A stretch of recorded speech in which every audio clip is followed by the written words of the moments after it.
तो आज हमने करना है वीनस ड्रेनेज ऑफ हार्ट। ठीक है, तो हार्ट का बेसिकली ना मोस्ट ऑफ द जो ब्लड होता है वो हमारे पास ड्रेन होता है राइट एट्रियम में। ठीक है, via coronary sinus. Coronary sinus ना हमारे पास एक वेनस जो है वो हमारे पास चैनल है। ठीक है, जो कि हमारे पास ना डीऑक्सीजनेटेड ब्लड को जो है वो ड्रेन करता है। तो सबसे पहले तो बात तो ये है कि राइट एट्रियम है ना, वहाँ पे हार्ट का जो सारा ब्लड है वो ड्रेन होता है via coronary sinus, coronary sinus के थ्रू। आगे ना फिर दूसरी बात यह है कि हमारे पास ना 3 मेन वेन्स होती हैं। ठीक है, एक ग्रेट कार्डिक वेन, बड़ी कार्डिक वेन है, एक छोटी है स्मॉल कार्डिक वेन, और एक मिड होती है। ठीक है, मिड में 3 कार्डिक वेन्स हो गई। अब ना ये तो पता ना कि राइट साइड पे हार्ट को जो है वो राइट कोरोनरी आर्टरी सप्लाई करती है, और लेफ्ट साइड पे कौन सी करती है, लेफ्ट कोरोनरी आर्टरी।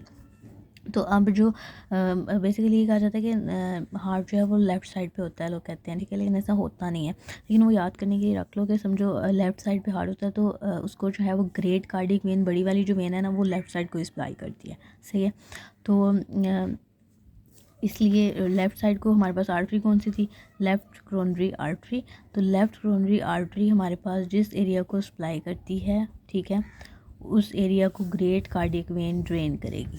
ठीक, अब हमारे पास जो रह गई पीछे मिडल और स्मॉल।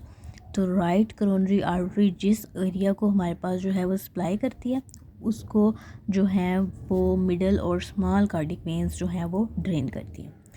2 बातें हो गई। सही है, और ड्रेन कहाँ पे करेंगी, राइट एट्रियम में।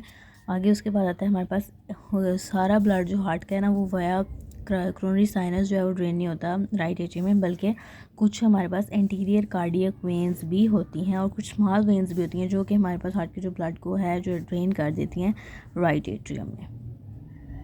That's it.